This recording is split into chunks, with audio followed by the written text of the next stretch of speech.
bienvenue sur Trace ta route, le podcast des choix audacieux. Je suis Lisa Marie, coach professionnelle et voyageuse passionnée. Et ici, je te partage des conseils pratiques en développement personnel, des réflexions inspirantes et des interviews de celles et ceux qui ont osé tracer leur propre chemin. Alors installe-toi confortablement et c'est parti!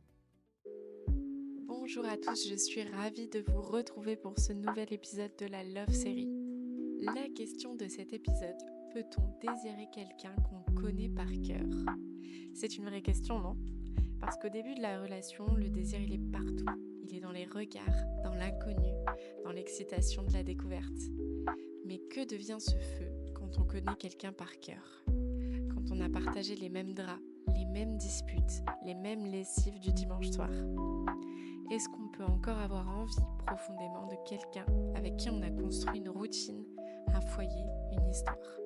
Dans cet épisode, on va parler de la phase aphrodisia, ce moment du couple où l'amour est là, solide, mais où le désir peut commencer à s'endormir. Je vais te partager pourquoi cette phase est si particulière, pourquoi tous les couples ne la vivent pas, ou pas consciemment, mais surtout, comment la traverser ensemble, sans s'oublier.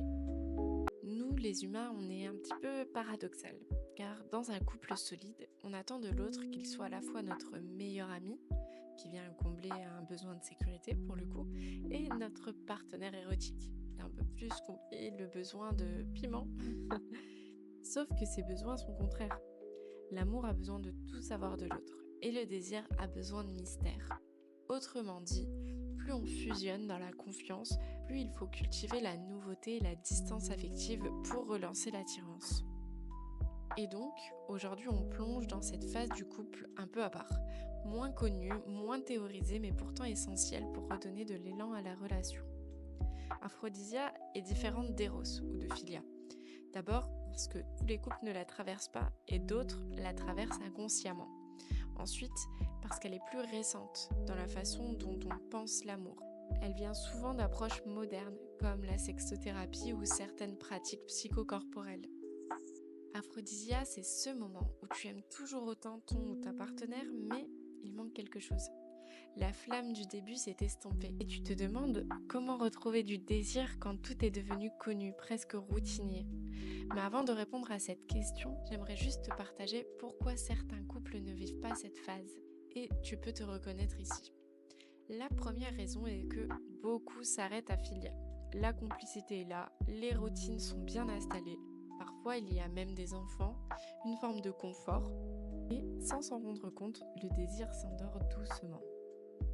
La seconde raison est parce que certains n'osent pas remettre en mouvement leur sexualité. On avoue que c'est un peu tabou quand même, la sexualité. Et la dernière raison est que ça demande un travail intérieur. Tu auras besoin de déconstruire tes croyances sur le sexe, de dépasser tes blessures et de revoir ta relation au corps, au plaisir, à l'intimité. Et mis à part ça, il y a le cas où tu sens que cette phase elle est là, mais tu ne te sens pas libre d'en parler avec ton ou ta partenaire. Et donc, soit tu laisses ces sentiments-là de côté et tu vis ta relation comme si de rien n'était, soit certaines personnes trompent, d'autres se séparent. En fait, cette phase, elle existe seulement lorsque les deux sont OK pour la vivre. Alors, Aphrodisia, c'est une phase portée sur le désir, mais très différente de la phase Eros. Dans Eros, le désir, il est nourri par l'inconnu, l'insécurité et surtout par l'imagination. On ne connaît pas l'autre, tout est nouveau, donc tout est excitant. Dans Aphrodisia, c'est l'inverse. Le désir est né de la sécurité. Tu connais ton ou ta partenaire par cœur justement, et c'est parce que tu te sens en confiance que tu peux oser davantage, repousser certaines limites. Cette phase, c'est une invitation à réconcilier désir et amour et à créer une alchimie nouvelle entre énergie sexuelle et intimité émotionnelle. Je parle beaucoup de désir et de sexe dans cette phase parce qu'elle est principalement ancrée sur ça. On parle moins d'amour même si l'amour est toujours là. Et donc, je te repose la question, comment retrouver du désir quand tout est devenu connu, presque routinier? J'ai pour toi quelques idées pour réenchanter l'intimité. Premièrement, on priorise la relation, la règle numéro 1. Comme pour n'importe quel domaine de ta vie que tu veux faire évoluer, tu le priorises. La relation, c'est pareil. Si les seuls moments qu'on partage à deux, c'est après une journée éreintante, quand on a juste envie de dormir, c'est normal que le feu s'éteigne. On ne peut pas désirer quand on n'a plus d'énergie pour soi. Donc on choisit de placer la relation dans notre agenda mental et émotionnel. Parfois, ça passe juste par un câlin dans le canapé, une douche ensemble, un petit mot doux. Mais l'intention est là. Je ne te mets pas en dernier. Je choisis de te voir, de te ressentir et de rester ouvert à ce lien qui nous unit. Deuxièmement, on remet du jeu là où la routine a pris un peu trop de place malheureusement. Le désir a besoin de surprise, d'inconnu et de complicité. Pas besoin de déguisement ou de scénario hollywoodien, sauf si c'est ça qui vous amuse. Mais là, on va juste chercher la légèreté. Un clin d'œil, un texto, un peu taquin, un message improvisé, un petit rituel rien qu'à vous. Rejouer ensemble, c'est remettre du vivant dans ce lien. Et quand il y a du vivant, forcément, il y a du désir qui peut renaître. Troisièmement, on crée des rendez-vous romantiques. Pas besoin d'attendre la Saint-Valentin. Un resto, une soirée surprise, un pique-nique, un week-end improvisé. L'idée, c'est de se redécouvrir encore et encore. Et ne me dites pas tous les mercredis à 19h. C'est super, mais au bout d'un moment, ça sera noté sur la même to-do list que tes courses.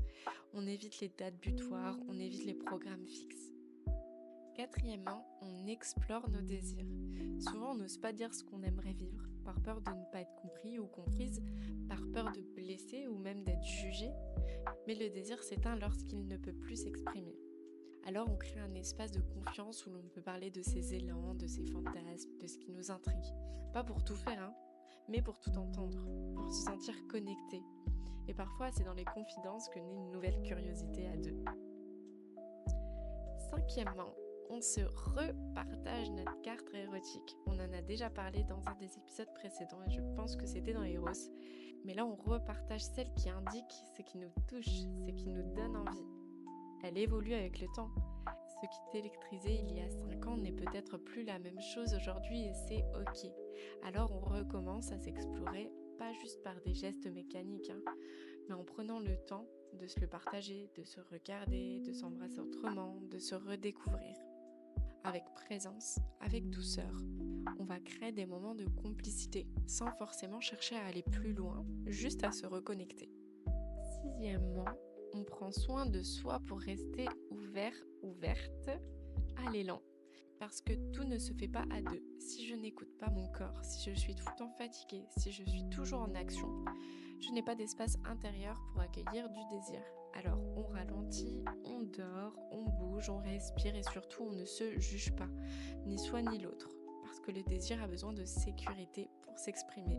C'est marrant, il a besoin d'autant de sécurité que d'inconnu pour s'exprimer. Et dernier point, ayez à l'esprit qu'il est parfois compliqué de résoudre ce genre de problème seul.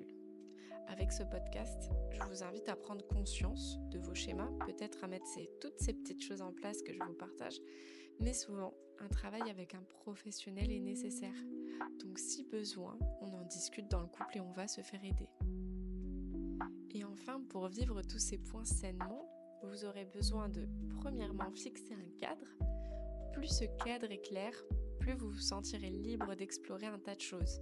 Mais je vous invite à aller dans les détails du cadre, afin d'éviter toute surprise. Deuxièmement, soyez honnête avec vous-même, c'est déjà énorme, mais surtout entre vous. Troisièmement, écoutez profondément l'autre, ses ressentis, ses émotions, ses élans. C'est dans un espace de vulnérabilité que le lien devient unique. Et dernièrement, accueillez l'évolution du désir. Il change, comme la carte érotique d'ailleurs. Il change, il revient, il disparaît parfois et c'est normal. L'important c'est d'en parler. Et oh, l'amour dans tout ça. On pourrait croire que parler de désir c'est s'éloigner de l'amour. Mais c'est justement dans Aphrodisia que l'on va chercher à réunir les deux. Parce qu'un amour profond, vivant et durable repose sur plusieurs liens. Le lien amoureux, c'est le lien du cœur, celui qui te fait vibrer sans toujours savoir pourquoi. Il est fait de tendresse, de moments où tu regardes l'autre avec douceur, où tu ressens cette chaleur intérieure. C'est aussi l'intimité, pas juste sexuelle mais émotionnelle. Le fait de pouvoir te montrer vulnérable, sans masque, sans peur d'être rejeté. Dans ce lien, il y a de l'émotion pure, parfois irrationnelle. C'est ce lien qui fait qu'on aime l'autre juste parce que, sans toujours pouvoir l'expliquer. Mais ce lien, aussi beau soit-il, ne suffit pas à lui seul à faire durer la relation. C'est pourquoi les autres liens sont essentiels. Il y a aussi le lien de la communication. J'en parle régulièrement. C'est le lien qui fait circuler tout le reste. Il repose sur l'écoute, mais une vraie écoute. Pas juste entendre, mais chercher à comprendre ce que l'autre ressent et dont il ou elle a besoin. C'est aussi la capacité de s'ajuster, parce que le couple il évolue, chacun évolue et ce lien permet de s'adapter sans se perdre.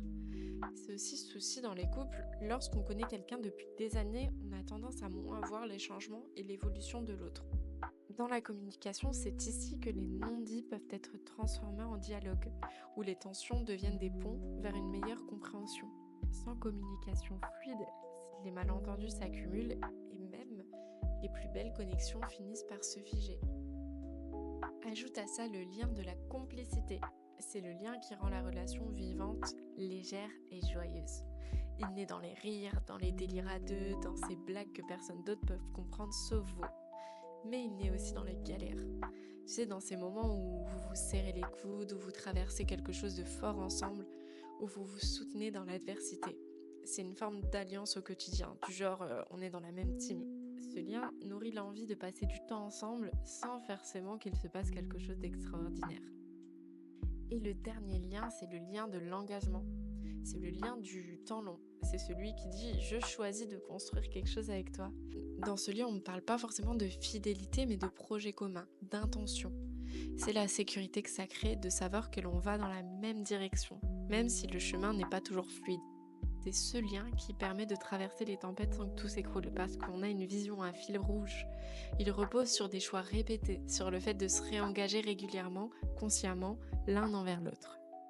Tous ces liens sont interdépendants. Quand l'un se fragilise, les autres peuvent en pâtir. Et à l'inverse, quand on les cultive, ça rayonne dans tout le reste. Dans Aphrodisia, c'est justement l'équilibre entre ces liens qui permet au désir de renaître. Parce que le désir, ce n'est pas juste du sexe, c'est l'envie de rejoindre l'autre dans le corps, le cœur et dans l'âme. Alors, si tu te reconnais dans cette phase, si tu sens que le désir s'est un peu endormi, mais que l'amour est toujours là, ne t'inquiète pas, c'est normal. Et c'est même une chance, une invitation à vous redécouvrir autrement. Aphrodisia, ce n'est pas un problème à résoudre, c'est un passage à honorer. C'est un moment pour se poser, pour ralentir et choisir en conscience de nourrir ce lien, avec des gestes simples, avec de l'écoute, avec de la présence. Et souviens-toi, le désir ne disparaît pas, il se transforme.